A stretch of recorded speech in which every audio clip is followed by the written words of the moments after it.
بسم اللہ الرحمن الرحیم اللہم صلی علی محمد و آل محمد۔ نماز شب یعنی نماز تہجد فضیلت اور اہمیت کے پیش نظر اسے پڑھنے کی بہت تاکید کی گئی ہے۔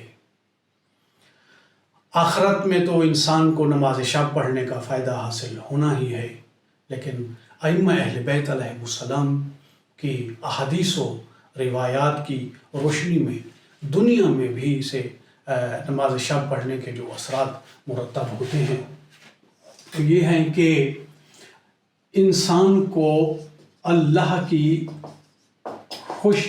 خوشنودی حاصل ہوتی ہے نماز شب پڑھنے سے۔ نماز شب پڑھنے سے انسان کو شیطان سے نفرت ہوتی ہے، اور اسی طرح انسان گناہوں سے اجتناب کرتا ہے، اور نماز شب پڑھنے سے انسان کے گناہ جھڑتے ہیں۔ یعنی جس طرح ایک درخت سے سوکھے پتے گرتے رہتے ہیں، نماز شب پڑھنے والے انسان کے گناہ بھی اسی طرح گرتے رہتے ہیں۔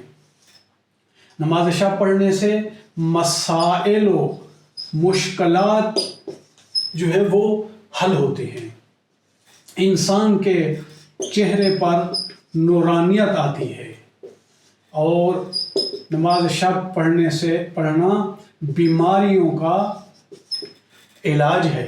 انسان کا رزق وسیع ہوتا ہے، رزق میں اضافہ ہوتا ہے، انسان کے غم جو ہیں وہ زائل ہوتے ہیں، اور انسان کے قرضے ادا ہوتے ہیں، اور اسی طرح نماز شب پڑھنے والے کو اب نماز شب یعنی دشمن کے مقابل میں مسلح کرتی ہے۔